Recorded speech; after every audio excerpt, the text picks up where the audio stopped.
everybody, it's Brittany. Welcome back. So I know that my channel has been a little slow lately. In the past year, I have left Taiwan, moved back to New York, then moved to North Carolina, then had to get a new job, got married, and we're still not really finished moving yet. We're staying in North Carolina, but we're in this house first and then we're gonna go somewhere else. So I've been very busy, but now things are starting to kind of settle down a bit and I really hope that I can make more YouTube videos because I really like doing it. It's my fun little hobby. So I thought I'd start off with one of my favorite kind of YouTube videos where I review some food books, food related books, and I also want to do some blogs today. And this is just basically for the food dorks out there like me who like to do a lot of reading about food. So if you're interested in reading about food or you've read any of these books, great, we can interact with each other in the comments below. Okay, so let's get started. So the first book that I want to review is a really old one. You'll see how old it is. This is the New York Times cookbook. The copyright is from 1966. So what I love about this book, first of all, is, I mean, it is just huge. It covers everything. And not only that, but it has recipes from all around the world. And some of them are pretty authentic. I was really, really surprised because I'm thinking 1966 Americans can't really get a lot of ingredients. So when you see things like fresh lemongrass or something like that, I'm trying to picture how an American would get their hands on lemongrass in 1966 in New York. But anyway, I really, really like the recipes in here. Some of them are kind of quirky and funny, like canned weird things, and then some of them, like I said, are just really, really nice recipes, really good quality, well written, and also I like the fact that some of the recipes are very trendy for the time. You know, in 1966 they were doing a lot of kind of like casseroles and a lot of meats in the oven and things like that. So it's kind of fun seeing what was popular back then. I mean, I'm just turning to any page here and I see there's California walnut stuffing, noodle stuffing, cheese and rice avocados. And then whoever's book this is, they actually left extra vintage recipes in the book, which I really, really love. And this is from March 5th, 1961. That's what it says on the back here. So, and this is country style polenta, polenta ring with chicken livers, polenta with leek gravy. So this book is just a lot of fun, and I'm so dorky. I just use it as my night reading. I've yet to make anything from this book, but I think I'm going to do it really soon. I think it would be a fun project to do. Now, I talked about this book when I made the paotsai, the fermented cabbage or kimchi or sauerkraut, whatever you want to call it. So this is the book. It's called The Art of Fermentation, and it's by Sandor, Ellix, Katz. It has a foreword by Michael Pollan, and it's an in-depth exploration of essential concepts and processes from around the world. And I really love this book. What I notice about this book is it explains very well scientifically what is happening during fermentation process. But after that, when they have recipes, and I'll call it recipes, but it's really not, he doesn't really give you measurements. They're very broad measurements. They're almost like ratios, really. And, you know, he really lets you know that you can use any kind of ingredients. You can change things around. Easy for me to understand. When I made the paotsai, I based it off of this book. He also talks about the difference between pickling and fermenting, which I think for someone that is just getting into it, and he breaks it down really easily. It's good to know those kind of things because I think actually a lot of people think pickling and fermenting are the same thing, but they're actually not. So in here, just some pictures of different bacterias, what it looks like. Also different pictures of like the kind of pots that people use to ferment things in, or crocks. What some fermentation looks like. This is actually pickled vegetables and sake leaves, and my husband makes sake, so sometimes when he has leftover sake leaves, I'll make that. And there's some stuff with kombucha in here, like I said, and he covers a very wide variety of different kinds of fermentation that you can do. You know, he talks about the benefits, the medical benefits of fermenting, the equipment that you need for fermenting, the differences of the different kinds of fermentations, and then fermenting vegetables, beverages, milks, starchy tubers, beers, and other alcoholic beverages. Look, if you want to kind of get into fermenting things, maybe you want to start making your own pickles, and you just don't really know where to start, this is a really good basic book, so you should definitely pick it up. It's well worth it. Next book. Now this is an old one, and Dom and I found this a few years ago at a thrift store. This thrift store, I think it was like a Salvation Army. This thrift store had a whole bunch of Time Life cookbooks from 1970. Okay, so this is from 1970, and we bought, I think we bought about 6 or 7 of them. We have one for Germany, American cooking, Japanese. We have a whole bunch, and they're really amazing. They are amazing. They're my treasure now. You know, it's not in great condition. This one in particular, the reason why I'm showing you this one is just because this is the one we have in North Carolina right now. The rest are up in New York, and we have to get them. But this is the Pacific and Southeast Asian cooking one. And when I say this is authentic, I mean this is like serious business authentic. And the pictures are phenomenal because it's Time Life.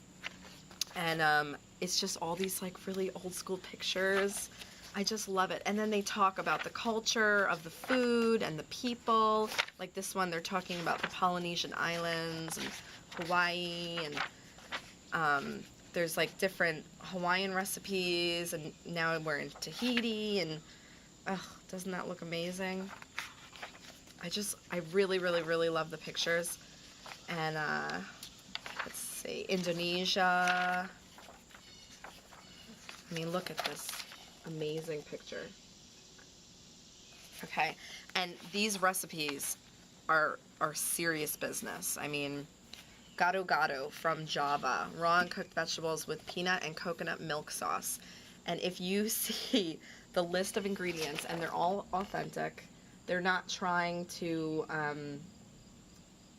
you know, once again, which kind of surprises me, because in the United States, in 1970, it would have been really hard to get your hands on any of these ingredients. So I'm curious to know like who was actually trying to make these recipes. Nowadays, you probably could, and I've made a few recipes. I've made like the peanut sauce, and it's come out really, really good. So this is like one of my treasures, and if you can find Time Life cookbooks on eBay, I would highly recommend trying to do so because they are awesome. And another thing, like once again, what I like about it is it's not just recipes.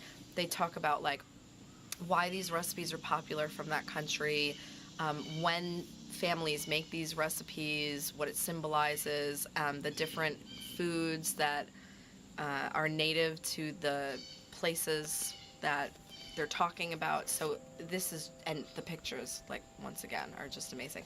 So this is a really, really, really great cookbook collection, and I want to get my hands on more actually.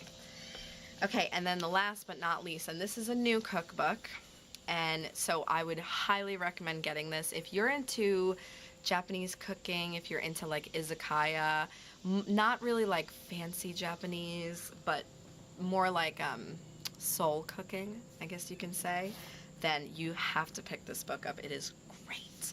It's Japanese soul cooking, ramen, tonkatsu, tempura, and more from streets and kitchens of Tokyo and beyond by Tadashi Ono and Haris Salat. I hope I'm saying that right.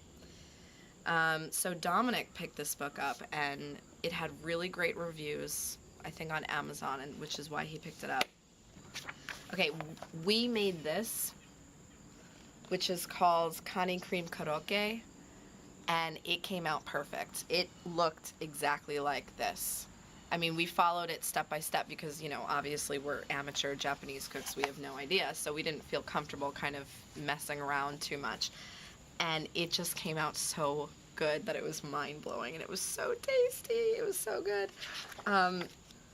And we've also made the Japanese potato salad in here, which was awesome. We've made the Japanese tomato salad in here, which was awesome. So, like, I'm telling you, the recipes in here are great. Oh, we also made the Japanese curry in here. I gotta show this one to you. We made the retro curry, the Japanese retro curry.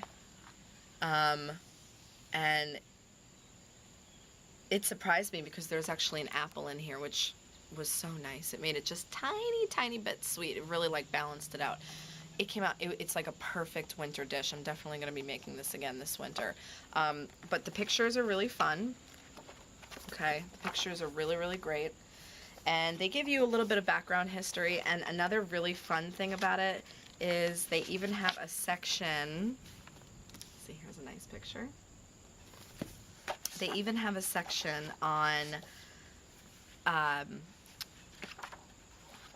Japanese Western style food, okay, which I think is so fun. I really love when a culture takes another culture's cuisine and makes it their own just based off of like their available ingredients that they have, and also like their taste bud preference, you know, because for example, like Italian American food is totally different from like Italian food, and also I've seen Italian food in Taiwan and it is really different. I mean, they put like ketchup in the tomato sauce, but that's their taste buds. It works well with them, and that's what they like to eat, and they've been eating it for a while, and so it just becomes kind of like favorites of theirs, you know?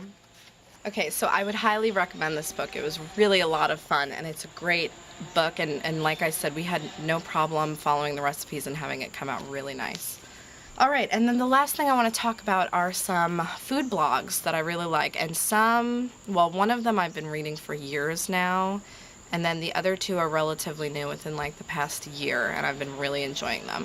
So the first one that I want to talk about is the one I've been reading for years, and it's called Nami Nami at Blogspot, and I'll put all the links below for the blogs. And she cooks Estonian food, and she's a pretty famous food blogger over there. I mean, I think she has cookbooks, but she started out food blogging, and her, you know, photographs are really nice, but I just never knew anything about Estonian food and the country itself, and so when I started reading her blog, I just really enjoyed it a lot. I enjoyed seeing what kind of foods they eat, and they seem to just have really beautiful produce, like little gorgeous currants and lingonberries and just things that you can't really get over in the United States or in Taiwan, and they eat a lot of really nice fish, and for me it seems like very clean food. You know, there's something very like simple about the food, but also very flavorful. So it's just a great blog, and you know, if you're interested in checking out Estonian food, you should go there and have a look. The next blog is called Host the Toast, and I think they're based in New Jersey. It's 3 people writing it, and what I like about this blog is they cook foods that are like kind of really trendy and in right now. So like different, you know, like right now, just for example, I know for whatever reason, all of a sudden, like the pretzel bun is really in style. Like people are eating hamburgers on pretzel buns instead of regular hamburger buns. Little things like that, they kind of take like very trendy foods at the moment, and then they just make it in kind of like a home-cooked sort of way. Photographs are really great, and I mean the food is like rich. It's luscious. It kind of reminds me of like when Pioneer Woman had her food blog. Her kind of recipes, but even for me, even better, because there's more variety, and they come up with some pretty creative stuff, but everything seems like not too difficult to make, and I would say that it's mostly American food, but really tasty stuff. So you should check out Host the Toast.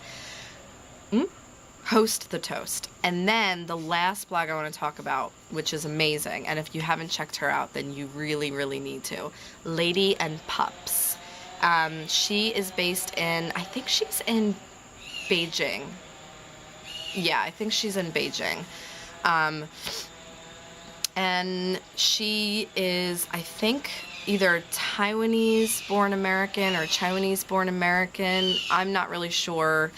But now she lives in Beijing with her husband, and she is just like a fierce cook. Like, first of all, her photography is unbelievable. I mean, it is like, I hate to say this word because it kind of irritates me, but the whole food porn thing, like, her photography is like that. It is just like luscious. You look at the food and you're like, ugh. And then the stuff she makes is just unbelievable. What her whole concept is that she takes like restaurant quality, really difficult to make foods, and she makes it in her kitchen. She sort of wants to say that, like, a kitchen, you know, an at-home cook can handle this kind of food. They can cook it. And so, I mean, be prepared to read some like serious business recipes. Some of these things are not easy to make at all.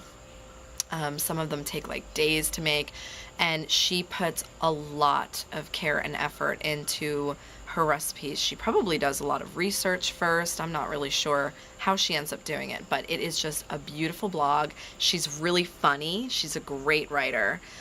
She's also a very creative writer. Like, I remember she did one about the hamburger, and she talked about it as if she was the hamburger, and she was talking about like the history of the hamburger and how it came to be like this famous food in the world. Very, very interesting, really creative kind of writing. So I really love her a lot. Lady and Pup, she's probably my favorite food blog at the moment. And to be honest, I have not made anything by her yet because, like, I'm telling you, these recipes are really intense, but one day I will. I will definitely make something coming up soon. So anyway, I hope you guys really liked my reviews, and please tell me what your favorite food-related books are. It doesn't have to be a cookbook. It could just be anything food-related or blogs, because I'm really an avid reader about food. It's, you know, it's my passion, as you guys know. So I really like sort of sharing ideas and opinions and everything like that. So I hope you enjoyed it. I know that it was pretty lengthy, but I hope that you got some tips from it. I hope you might go out and buy some of these things. If you do buy one of these books and you give it a try, let me know, you know, how it was for you and what you think. And I'll talk to you guys soon, and stay tuned for some food videos coming up soon. Bye.